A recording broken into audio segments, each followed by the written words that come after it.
If your end goal is just to sell some poor schmo something that they don't need and to try and trick them into buying, that's not good. If you're trying to actually help them and drive real value to them and give them what they're looking for, maybe before they even know about it, that's awesome. Manufacturers are fantastic at finding technology to deliver their products and services and improve what they do. What they're not fantastic at is identifying ways to help grow their businesses using the same thing. Growing a business requires a holistic approach that extends beyond sales and marketing. This approach needs alignment among people, processes, and technologies. So if you're a business owner, operations, or finance leader looking to learn growth strategies from your peers and competitors, you're tuned into the right podcast. Welcome to the WBS Podcast, where scalable growth using business systems is our number one priority. Now, here is your host, Sam Gupta.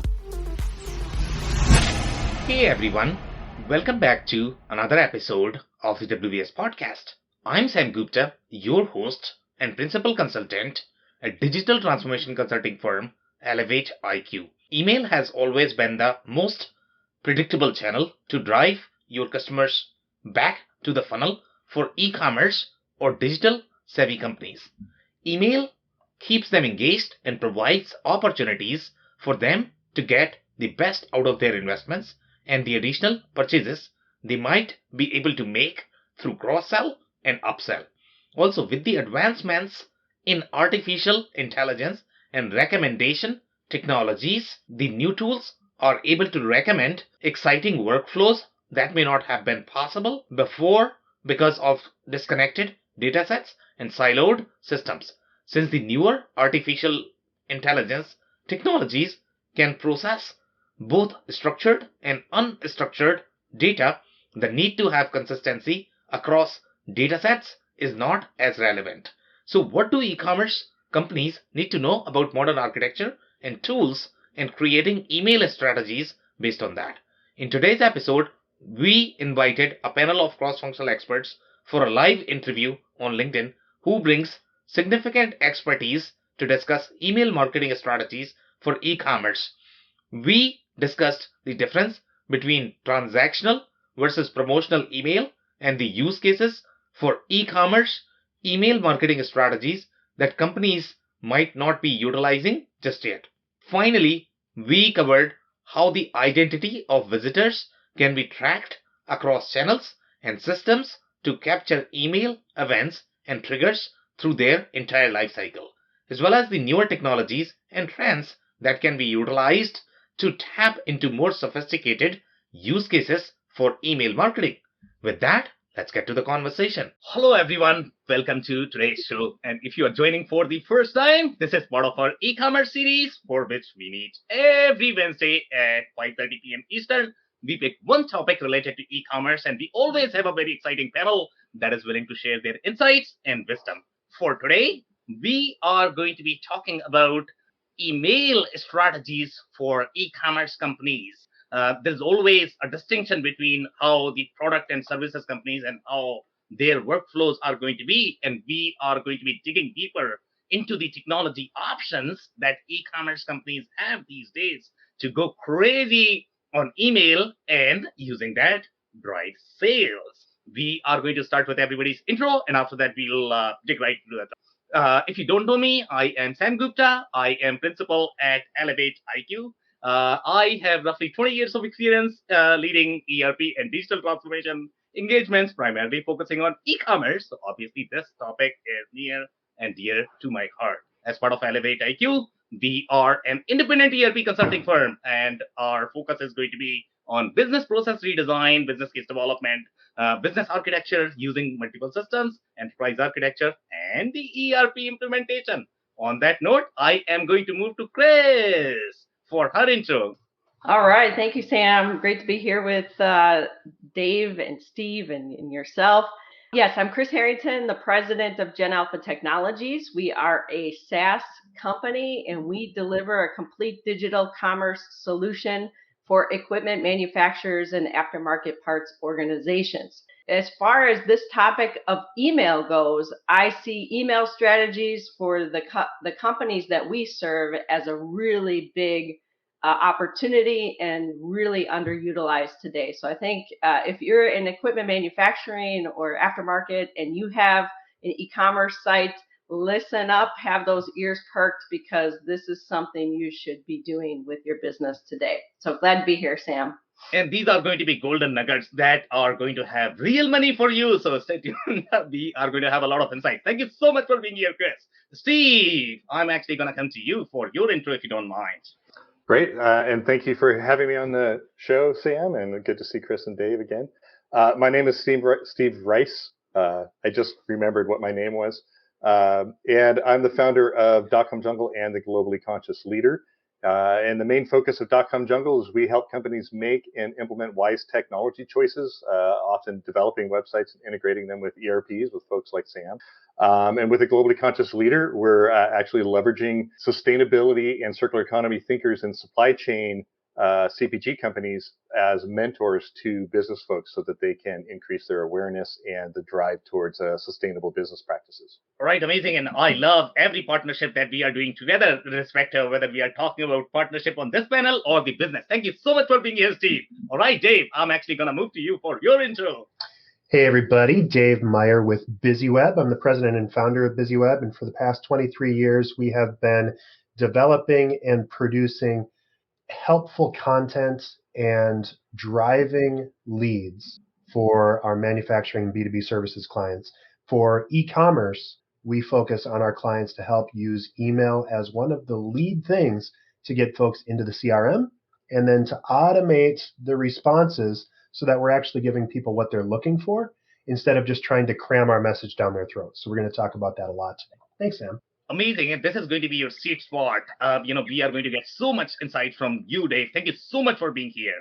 All right. So we are going to dig right into the topic. Before that, if you are listening in the audience, if you have any comment or questions, make sure you are going to be posting those because we'll be addressing all of your comments. If we cannot get to them, then we will make sure that our panelists are going to get back to you after the episode.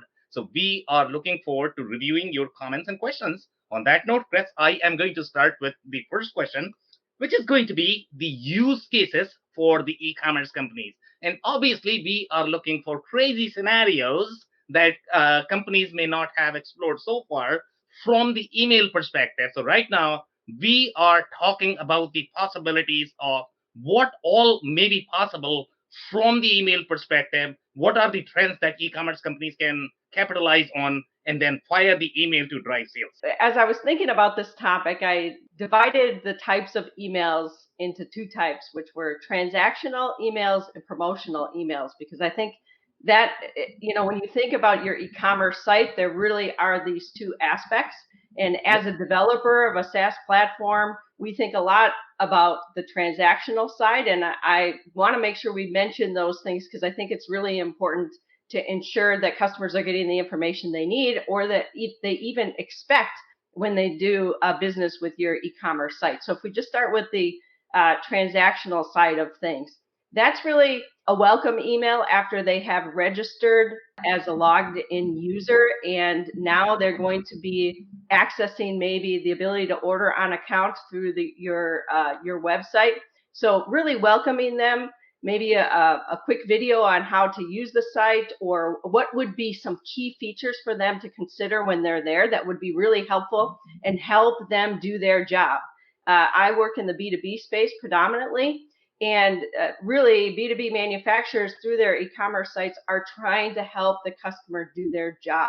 So pointing out those things in the welcome process is a great start. A confirmation email. Once a quote has been created or an order has been created, customers are going to expect a confirmation email. I encourage all manufacturers, those on the site, make sure if you've collected a PO from your clients when they entered that order, make sure that the confirmation email has both the PO and your sales order number. So their purchase order number and your sales order number, because if they ever have any questions or things that they want to follow up on, those two criteria are really important to them and their business.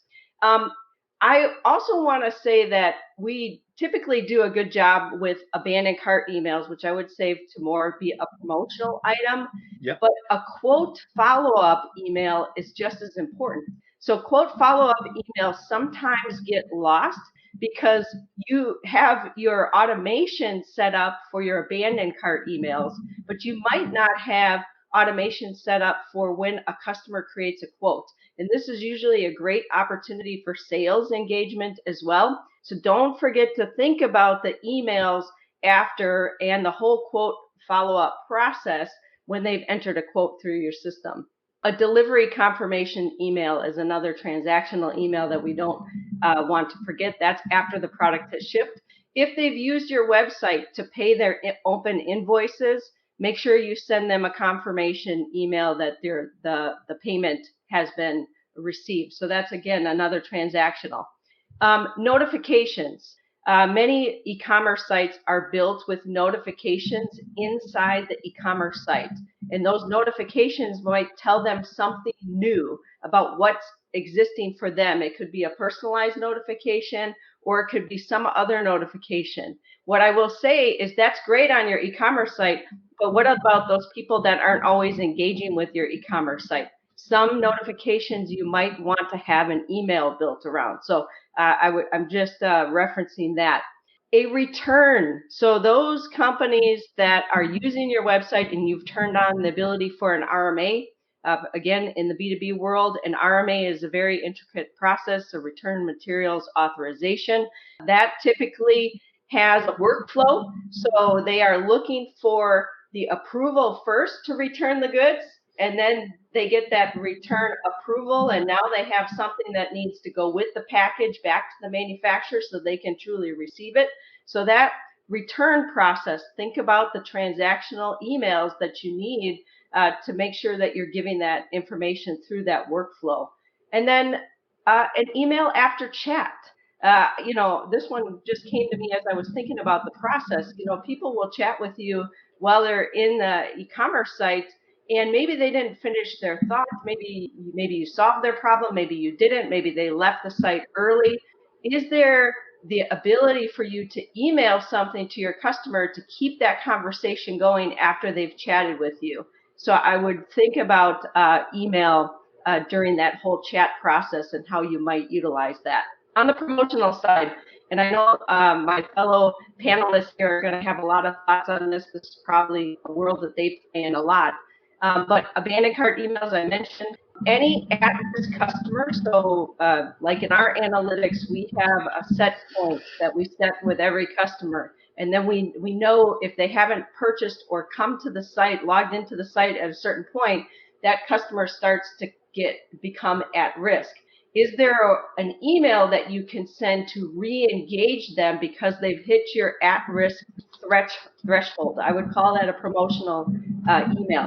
One thing I should mention before even talking about promotional emails is don't forget to have the opt-in in your website, in your process, to make sure that they will actually get your promotional materials. That's really the trigger that says, I want those promotional items.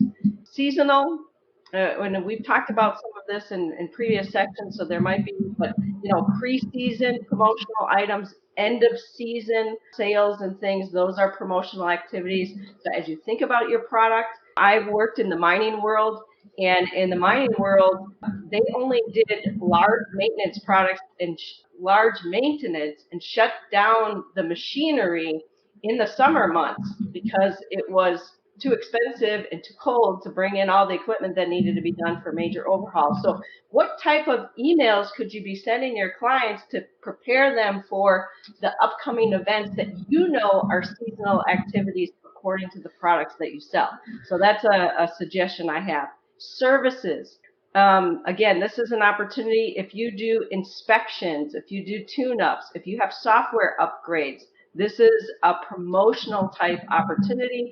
It could be the opportunity to bring people back to your e-commerce site to engage with you, but the email triggers some type of new behavior or new interest or new opportunity for a sale. Common industry components. This is an area where I have seen a huge opportunity for manufacturers that we work with. Often companies will sell products that fit across a common industry. And this might be consumables, it might be accessories. And I encourage you, if you're a manufacturer and you have fully stocked, so you've got great inventory levels, maybe you have the fastest delivery, maybe you have better pricing on some products, make sure you're promoting those products in a way that customers who might have a fleet of multiple products, but they could buy from you and service that entire fleet that they have, and maybe only 15% of their fleet is your brand, but you have these accessories and consumables that could sell. That's a way to increase your market potential. So think about those on that promotional side. And then going back into analytics and other things, if you notice a frequency of buying or a buying pattern, make sure that you're suggesting a subscription order. So this is a great opportunity from an email perspective. If you can watch and monitor through your analytics a buying pattern with that customer, make sure that you think about emails that encourage a subscription order. So those are some use cases that, as I think about the industry that we are in, I think that's great advice for those, and it probably relates to a lot of other industries as well. Okay, amazing. Thank you so much for all of those insights, Chris. Obviously, one of the things that you mentioned is going to be the key distinction between the transactional email and the promotional email. And it's going to be far more common in e-commerce to see a lot more of those transactional emails, because that is probably going to be the expectations of the customers. Obviously, there are going to be some sales opportunities as well, but you may want to go a little easier on the customers when they are simply looking for an update and maybe not try to sell stuff. But obviously, there are going to be the opportunities as well. So we are going to be digging a lot deeper into your supply chain and the overall the complexity that you have in the email workflow, because sometimes in the B2B world, what I have seen is you have access to somebody else's customer's data, they have access to your customer data. So we are actually going to come back and discuss that. But before that, I want to make sure that other panelists have the opportunity to be able to speak. So Steve, I am actually going to come to you now, and I am going to ask the same question, and that is going to be any crazy scenarios that you have seen with respect to emails where salespeople and marketing people can go crazy. I am not necessarily interested in the other emails at this point of time, meaning the transactional email. I am more interested in where are going to be the sales opportunities for e-commerce companies. Thanks, Sam. Gosh, so Christina covered a ton of them. I would say that the golden egg that everybody is looking for, where we're all headed out there in the distance, is really revolves around predictive analysis and the ability to decide what we think is the most likely scenario that will bring a customer in or back. And so all of the stuff that Chris mentioned is the absolute most important basic stuff. And by basic, I don't mean to dismiss it. You have to do those things, right? Where Facebook and Google and all these folks, who, by the way, refuse to share information, want to go as a place where they have all the information so they can predict what you're going to do next. So the crazy scenarios that you're thinking about, Sam, I think are the opportunity where we can have, I've used the word data lake, we have a lake of information about a person. So it can't be just generic, but you can have generic information that tells you what people generally do, but you also need to have unique identifiers that identify what a person has actually done. And if you can tie that together, imagine what Google wants to do. If you can tie what's happening on your website together with what someone's doing elsewhere, because frankly, we know, and I think I posted this already, that a customer journey includes bounces from Facebook to Instagram to LinkedIn to the website, back to an email, and maybe back to the website before they make a purchase. If you can start getting that information, like this is looking off to the distance for most companies, into a place where you can start predicting where people are going to be, then it's easier not just to send an email, but also to serve them an ad, and you might notice this, that sometimes consumers who are out there, you might notice if you've got your phone on and you happen to mention to your friend that you're thinking about getting a Gretsch 5222 guitar, and then freakily you start seeing ads for that. That's part of it, right? I know I stepped off of the emails, but that's the predictive analysis dream, the golden egg that's out there for those of us as marketers who want to be able to send the right kind of email to the right kind of person at the right time. Okay, very interesting insights there. And obviously, one of the key points that you mentioned is once you have command of your data and the processes, and obviously, you need that customer identity. In my experience, getting that customer identity centralized is one of the most difficult tasks. Because the customers are going to be all over the place the way transact when they move from one channel to the next. It's extremely challenging, and then they are going to have different hierarchies. And again, I think I am going to be coming back to Chris in terms of understanding the hierarchies. When you are talking about complex B2B world, the kind of hierarchies that you are going to see, okay, sometimes you might have buying groups, then you might have the customers, then you might have their own locations, then you might have their value chain. It's just all over the place overall in building the customer identity. So in terms of architecture, Steve, I'm actually going to have a follow-up question for you. Do you typically see any challenges when you are trying to associate the identity as the customers are moving across the channels? The example that you mentioned is your Instagram to Facebook. Sometimes they might be using different email, but it will be the same customer, right? So I don't know if it is going to be AI that is going to resolve all of these inconsistencies in data to provide that centralized identity of the customer. In your experience, what have you seen, Steve? Well, it's a great question, and you're absolutely right that the answer to the question, "What's the challenge?" is that no one has actually figured this out yet. And the reason I mentioned Google and Facebook is that the reason that we haven't actually figured it out is because there's too many web properties out there that are holding their own information.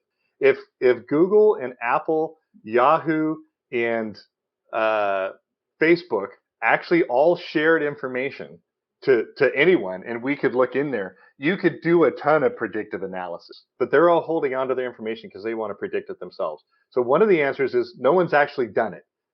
The other answer is, in the big sense, it's actually impossible to know where everybody goes all the time, right?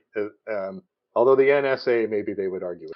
But the challenge is that we as retailers and as developers, we have to use tools that are available to us. And there are some, CDPs, customer data platforms out there that are trying to aggregate some information. The most likely scenario, at least, and this doesn't have anything to do with emails initially, is that at least inside Google Analytics, they're trying to give you some information of what they know in case they know someone's been to some of their properties. And they do also know if someone has left one of your or their properties and gone to Facebook. And they know if someone's come from Facebook back to yours, and use Facebook as a variable and insert any other website. So they're actually trying to give you some cross-platform analysis, or data, I should say analysis, data inside Google Analytics. And a lot of other analytics tools are trying to do the same thing. And then they give you the opportunity to say, if somebody does these things, you can create an audience inside Google Analytics and push that audience to Google AdWords, and then actually run campaigns to those people who've taken those actions. Now, that has to be done generically because of international law, GDP regulations in the state of California, but it also has to be done generically because it's the ethical thing to do. What we're really talking about in the end is, can we take some of this generic information and tie it to an individual person? And it's very difficult to do without full platform analysis, and I forget what the IDs are called, MAC IDs of every device in the world. So it's really a challenge that it's going to take a bunch of people to share information they don't want to share. So maybe that was a longer answer and more technical than you wanted. Okay, amazing. And I think, Dave is probably going to build on that.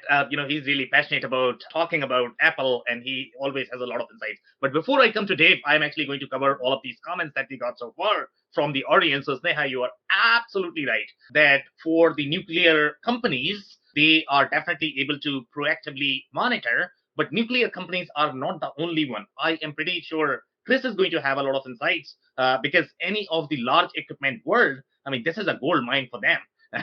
this is where they make money. So yeah, so if you have your I would say product model figured out. That's probably going to be, if you don't have your product data figured out across the system, then obviously it's going to be really hard to be able to create these campaigns and to be able to provide or to be able to get the kind of insights you would probably need to be able to run these campaigns. But you are absolutely right that the larger the product it is, the more opportunities they are going to have to be able to sell their parts. We have some more comments that we are going to go through. So yeah, not really e-commerce, but to improve. I think she's just agreeing with some of the comments that we had made. Love that idea. Okay, this is Dave's comment. And then we have Sneha's comment as well. All right, Dave. So now I'm actually coming to you about the crazy scenarios that you have seen in terms of getting deal sales. And I know you like to talk about dollars and sales. So I am super excited to hear in the e-commerce space what you have seen, the scenarios that we may not have covered in terms of driving sales. Sure. And I think as we talk about the outside use cases for email, the good part is that there are companies that are doing some really great stuff and that are tracking things in. The buzzword that I always like to drop in here is CRM, Yeah. and or my favorite pal inside of the CRM space, HubSpot. But if you have the ability to track and maintain the interactions that you have with the hub of your entire existence, which is your website, that's the grand load leveler, right? So some of the stuff that Steve was talking about with, being able to run ad campaigns, and you can do lookalike campaigns out of social media and bring all of the content together. The goal of all of those marketing campaigns should be to get people to your website so that you can gather their information by that magic form fill, right? And so the way that we do that for our customers, especially when we're dealing with e-commerce and transactional connections, is we try to get them to connect in trade for some high value piece of content. And for B2B, a lot of times there's higher transactional value. And so there's a lot more research that goes into a higher dollar budget. So if you need to buy a $10,000 piece of equipment or a $100,000 piece of equipment, you're going to click around a little bit more than you would if you were just buying the next set of AirPods off of Apple's website. Right? So the ability to capture people and to centralize on their home space or on your website is really the grand load leveler. And that's the good part. If you're doing that correctly, if you have your CRM tied into your website so that you're tracking these things, you can go so far as to identify individual actions that people are taking on your website. So they've downloaded a form because you've come up with some high value piece of marketing, some high value content. And then that person then visited your website and did a few other things, right? So they went to your About Us page, they checked out a couple of your blogs, maybe they looked at the pricing page, maybe they even went all the way to the cart and filled something out, but then they abandoned that cart.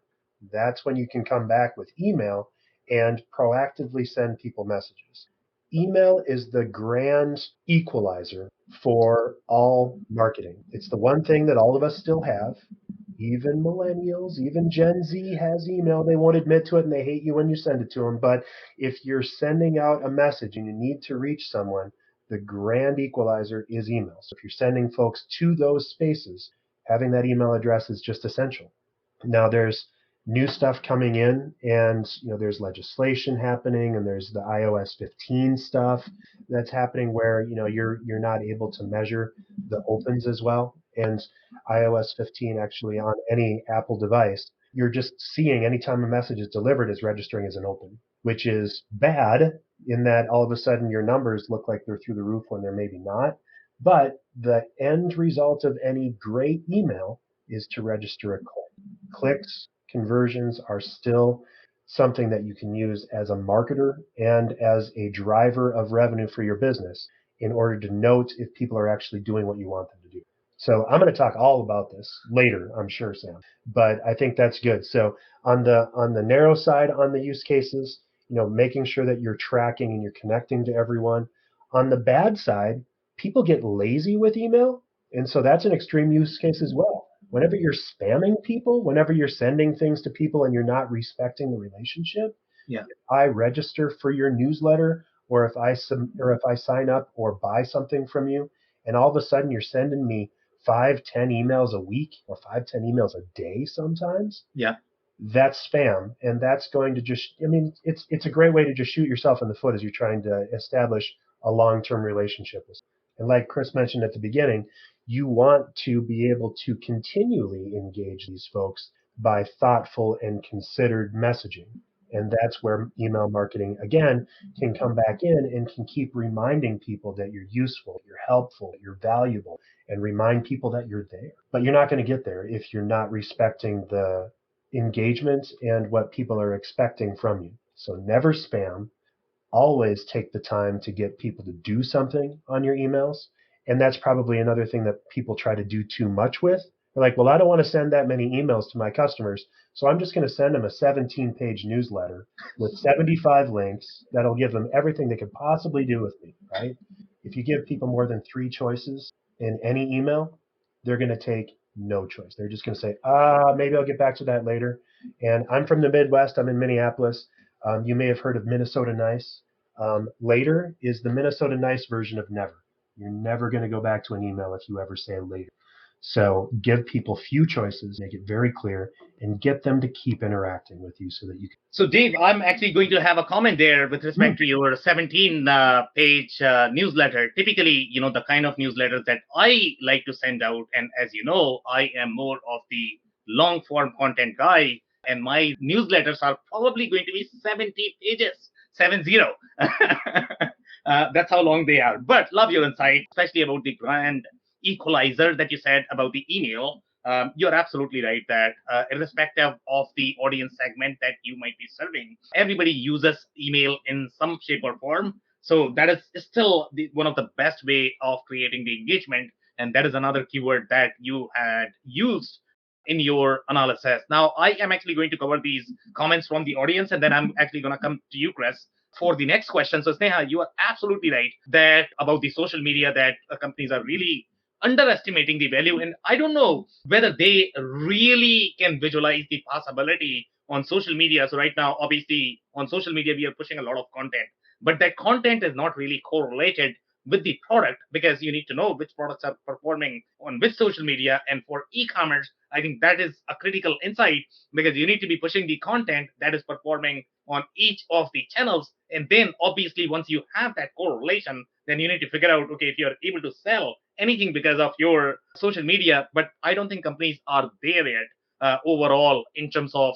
their work, the way they track the movement across social media, and if they are really taking the advantage of the social media campaigns to drive traffic from there. We have one comment from Steve and one more comment from Sneha, and she's agreeing that, yeah, people do get lazy in emails. Yep, I can completely relate with that. I do that as well. So, Chris, now I'm actually going to come to you. So, again, I am going back to the same question. And one of the questions that I personally struggle because I am not on the marketing side typically. We are doing a lot more marketing from our business perspective. But my challenge is always, okay, how do I find that centralized identity? How can I find the segment of customers that my marketing customers can target? And one of the challenges that I come across is always going to be channel conflict, and that is always my favorite topic when we talk about B2B. And as you know, when you get into the complex scenarios inside B2B commerce, the relationship could be trickier. As I said, sometimes you have access to the customers of your distributors. Distributors are going to have access to the manufacturer because you might be serving the product warranty or whatever. Because of that, you got their emails. Now, do you typically recommend or do you typically see that companies are sort of, cross marketing when they have access to the customer data and they are trying to grab some of that customer segment? In your opinion, what is the ideal way of creating sort of the architecture from the data perspective, from the email architecture perspective? Yeah, so great question. I think, channel conflict is something we certainly see in my space around dealer and distribution and then the manufacturer, right? So my argument is always that both own the customer. Yeah. Right? I mean, at the end of the day, the manufacturer is responsible for their brand, and distribution and dealers may be on the delivery side of things. They may be selling the whole good and servicing the product.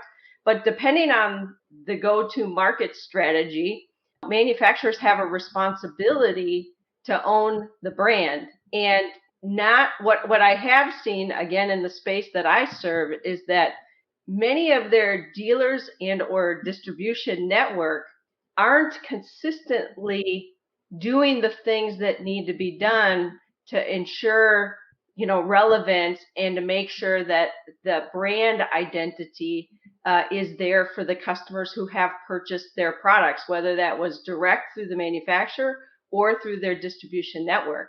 So more and more channel partners and manufacturers have to have conversations on how they're going to handle this, because owning that customer is really key in ensuring that the customer knows who to go to at what times, or just ensuring that the manufacturer and the dealer are working in a way that they're supporting the customer wherever they might be in their journey, right? To tie it back to emails, right?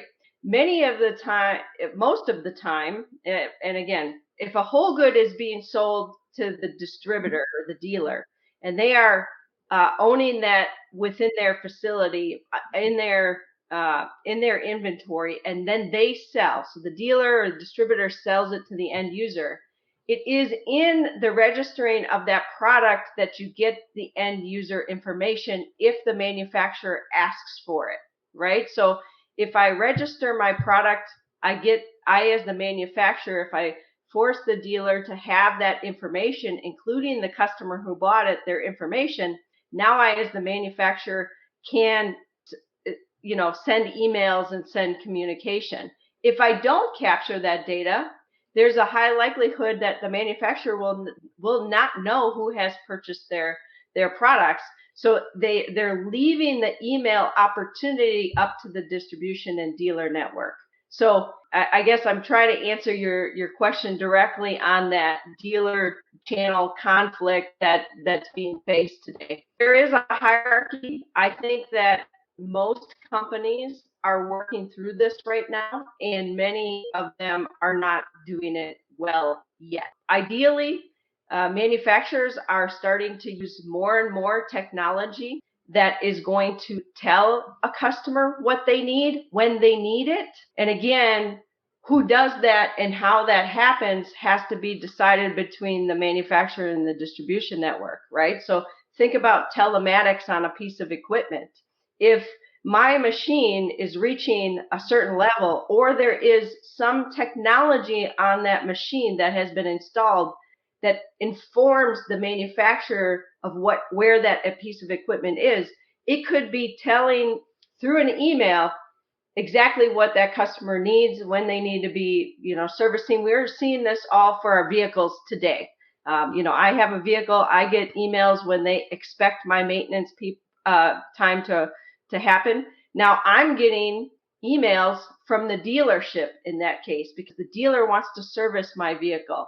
Those are the same types of conversations that need to take place. And then all of the emails that happen around that. Yeah, so that's a very interesting commentary, and I am going to retouch that from the scenarios that I have personally seen, and you have spent a lot of time in the enterprise sales space. And as you know, how the enterprise sales space works, especially when you are selling either large equipments or some sort of very expensive services, you are probably going to have multiple companies involved in the process. But there is only one rep that actually holds the account. There is only one company that actually owns the account. Nobody else is supposed to be communicating with the customer, because they are going to be controlling the communication, or there's going to be a chaos overall in terms of the effort. Now, let's contrast this with the e-commerce. So in case of e-commerce, obviously, as marketer, my goal is going to be to target as many as possible. That's what, as a marketer, I am trying to do. But I don't know if it is going to come at the expense of, some of these relationships, because in the sales world, if I am, let's say, going after somebody else's customer, they are not going to be happy about it. So you are right that we need to have the conversation with the distributor. But overall, in your experience, do you agree with the assessment when even though you are saying that, both of them share the customer, but you're not supposed to be selling, even you might share the customer record, but you're not supposed to be selling, I guess, right? I think that's changing, Sam. Okay. I do think as manufacturers and distributors partner for the future, there is an opportunity for the manufacturer to own part of that customer relationship, and there's opportunity for the dealer distribution network to own part of that relationship. So I think it is changing. It would be nice if it was just one, but in today's world, I think that actually is starting to merge, and that's why good communication needs to take place. And again, I will say that many dealers and distributors are not doing it. So then, manufacturers are expecting that somebody's doing it, and it leaves their brand at risk. So, they have to get together, own part of that. And that's because of the way that territories were built and how people service territories and how people could walk in for service and do different things. Well, in the age of e-commerce, if that dealer or distributor can't service because they have no e-commerce platform and they're going to miss 20% of the market because they want to do business online, well, then the manufacturer has to solve that. So that's why I say it is changing.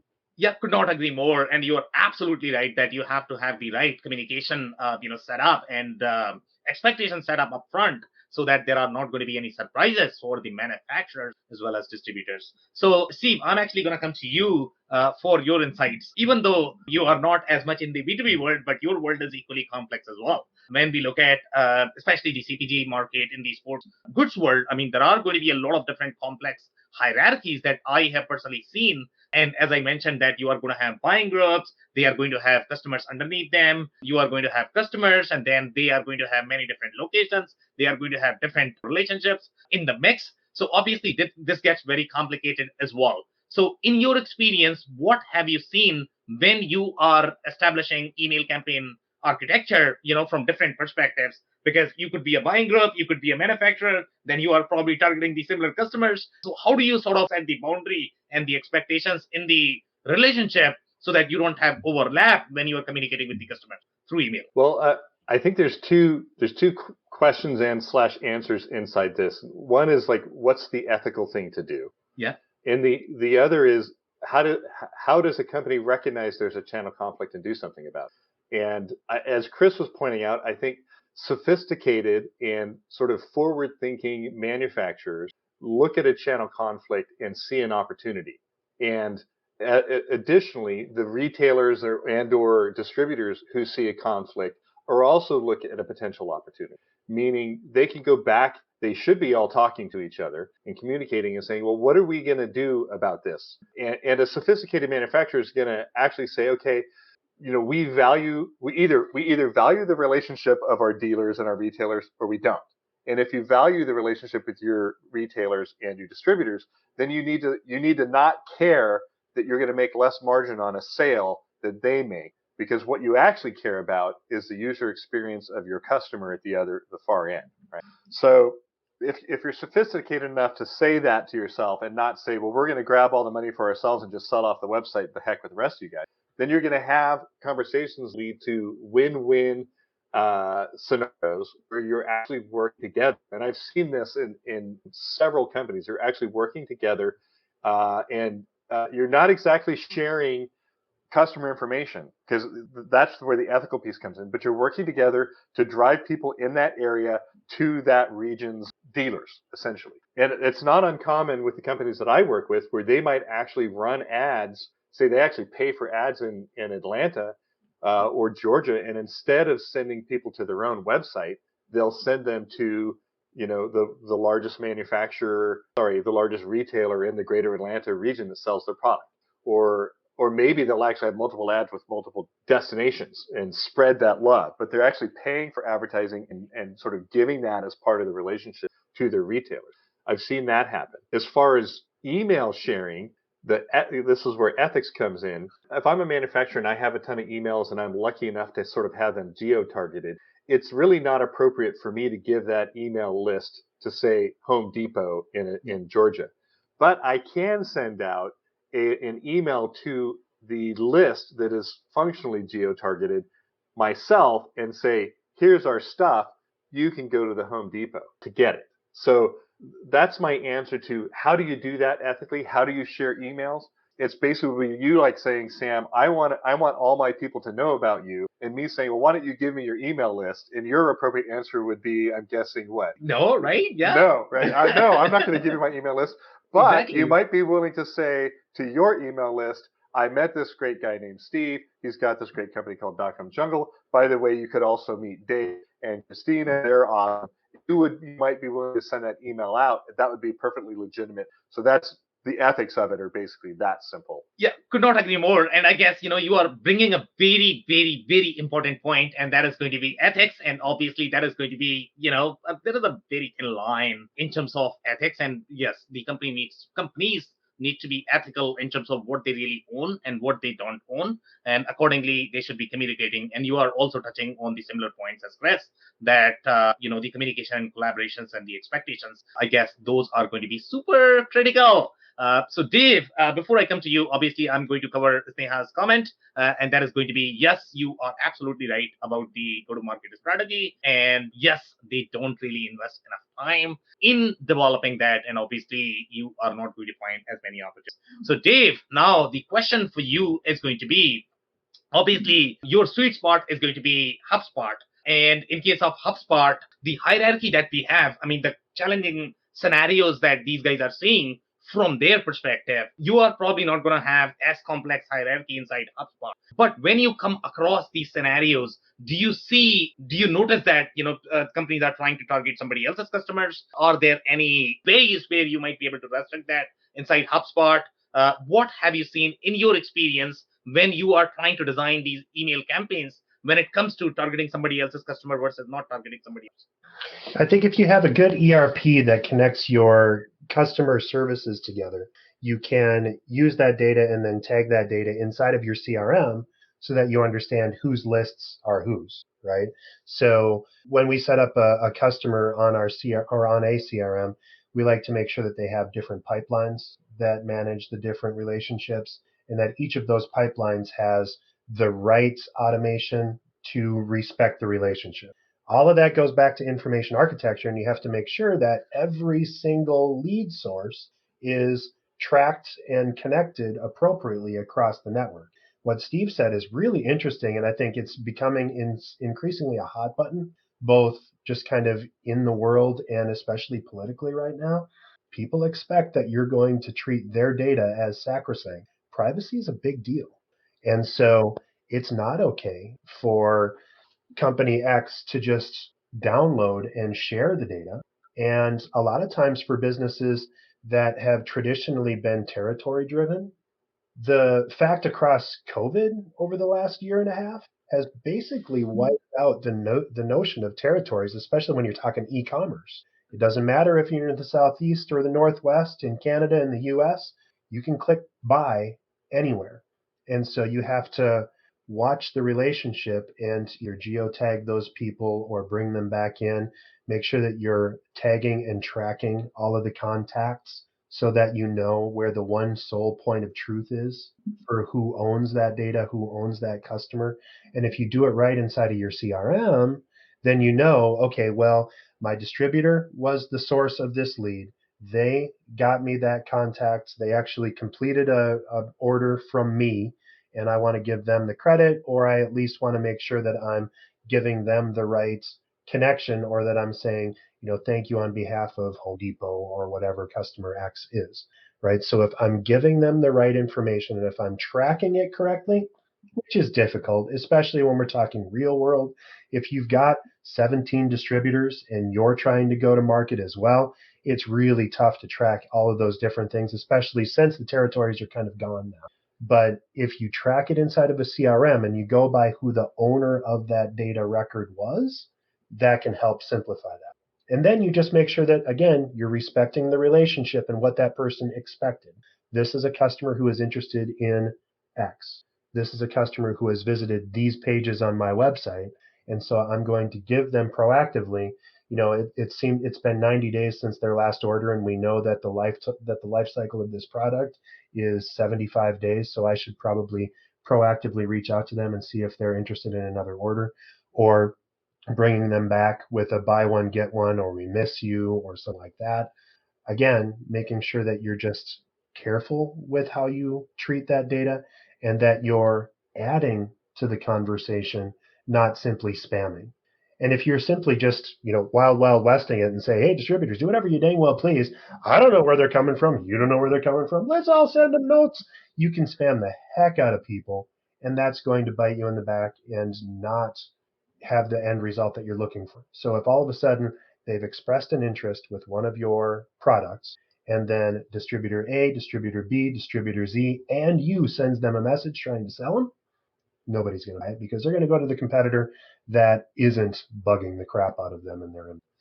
Okay, completely agree. And the relationship that you mentioned, and how tricky the email marketing is going to be in the e-commerce space because of these relationships. It's always very, very, very tricky. And obviously, you need the systems, and you have probably stolen my keyword, which is going to be information architecture. To be honest, I like to talk a lot about that, but I very rarely hear about that. So thank you so much for bringing it. So we are probably going to do a very quick round of any technologies you might be excited about in the architecture. So Chris, I'm actually going to start with you. Okay, so let's say if you were to design sort of the ideal architecture for this crazy email scenarios where you can just go nuts with the email and you can bring a lot of different sales. So what are different systems that you would hope to capture in that system architecture so that you can have the information architecture that Dave was talking about? Yeah, I think it would go back to predictive, which Steve mentioned. As you think out in the future, if we could predict more what customers should be looking for on our websites, in an e-commerce setting, and be able to really personalize that in a way because we know what they own, or we know what they've purchased in the past, or we know the hours on their equipment, or we know the miles on their vehicle, right? So the predictability and the ability to personalize emails based on that, and send them to the right dealer when they should be serviced by a dealer, and point them in the right direction for do-it-yourself stuff if they should be coming for videos and informational tutorials back to the manufacturer's website to get that type of information. That is where I think I get excited, particularly in the space that I'm in, is all around that predictive. And the more that the machine can even inform what it needs so that it's already placing things right into the shopping cart, that is the ideal state. And when we talk to our customers, that's where they would like to get to. But first they have to build, and they have to have those components on the machinery. Connecting it to the e-commerce store is the easy part. It's getting it onto the machinery and knowing that machinery is saying, hey, you have a situation here, there's an alarm going off, and you need these parts, now in order to prevent a failure in the future. There's so much great value there. And if I'm getting a tickler email that tells me that, I would be paying attention to that. You've just saved me downtime. You're saving me costs. You're making sure my production is running at the levels that I want it to. So the whole predictive maintenance and then predictive ordering it gets very exciting.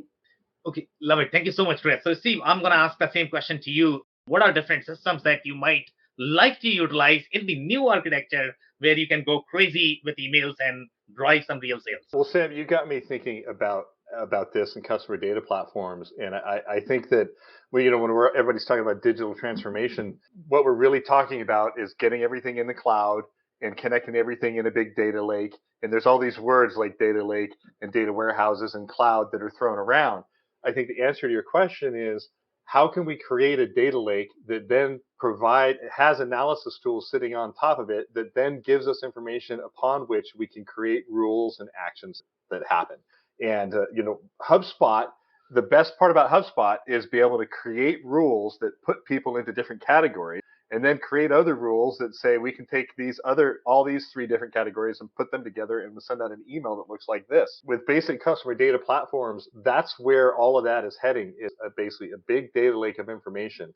And it might even be a non-relational database where we don't even know what the connections are yet, but we're going to let AI and machine learning figure that out later. But that's the holy grail, are these CDPs and the ability to basically flag people based on their what they've done, what people like them in the past have done, and like Chris mentioned, do some predictive analysis and make decisions based on that. So that would be my answer as far as looking into the future.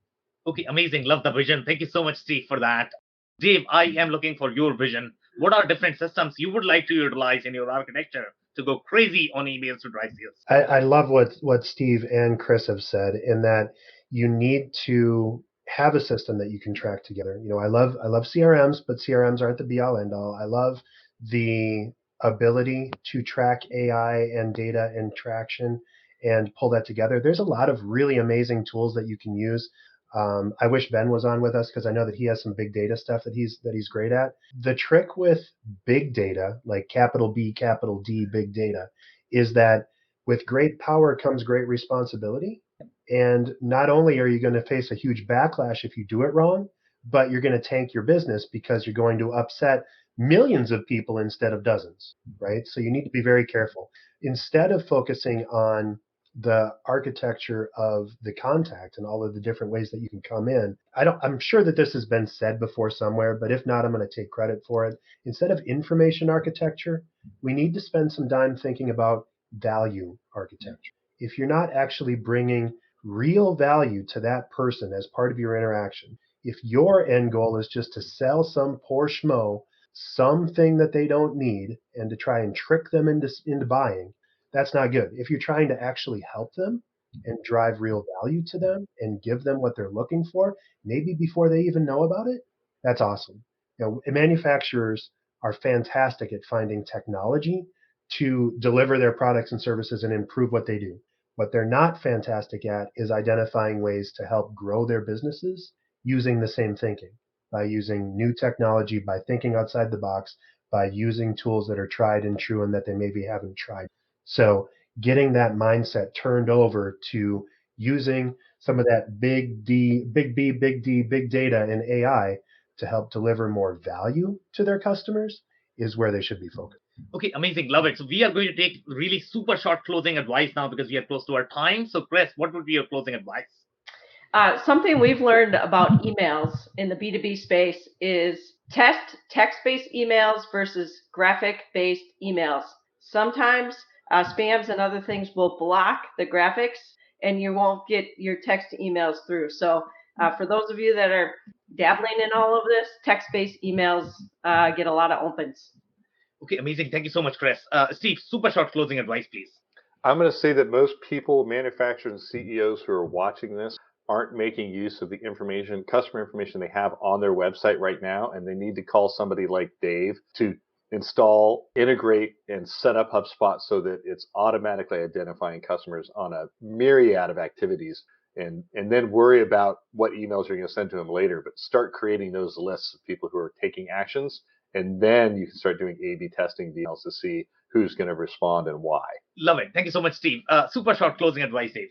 Use your data responsibly and always add. Okay, love it, guys. And that's a wrap. So if you joined for the first time, this was part of our e-commerce series for which we meet every Wednesday at 5:30 p.m. Eastern. We pick one topic related to e-commerce. So we are going to be here next week. So make sure you are not going to miss next week's show. On that note, I want to thank everybody for their time and insight. Thank you, Sam. Thanks, Sam. Bye. I cannot thank our guests enough for coming on the show, for sharing their knowledge and journey. I always pick up learnings from our guest, and hopefully you learned something new today. If you want to learn more about Dave Meyer, head over to buzzyweb.com. It's BIZZYWEB.com. If you want to learn more about Steve Rice, head over to .comjungle.com. It's DOTCOMJUNGLE.com. If you want to learn more about Chris Harrington, head over to genalpha.com. It's GENALPHA.com. Links and more information will also be available in the show notes. If anything in this podcast resonated with you and your business, you might want to check other related episodes, including the interview with Ben Searcy, who shares his insights into the importance of customer advocacy and mass customer mobilization. Also, the interview with John Reedman, who discusses how to compare and measure marketing channels to plan your marketing budget. Also, don't forget to subscribe and spread the word among folks with similar backgrounds. If you have any questions or comments about the show, please review and rate us on your favorite podcasting platform or DM me on any social channels. I'll try my best to respond personally and make sure you get help. Thank you, and I hope to get you on the next episode of the WBS Podcast. Thank you for listening to another episode of the WBS Podcast. Be sure to subscribe on your favorite podcasting platform so you never miss an episode. For more information on growth strategies for SMBs using ERP and digital transformation, check out our community at WBS.rocks. We'll see you next time.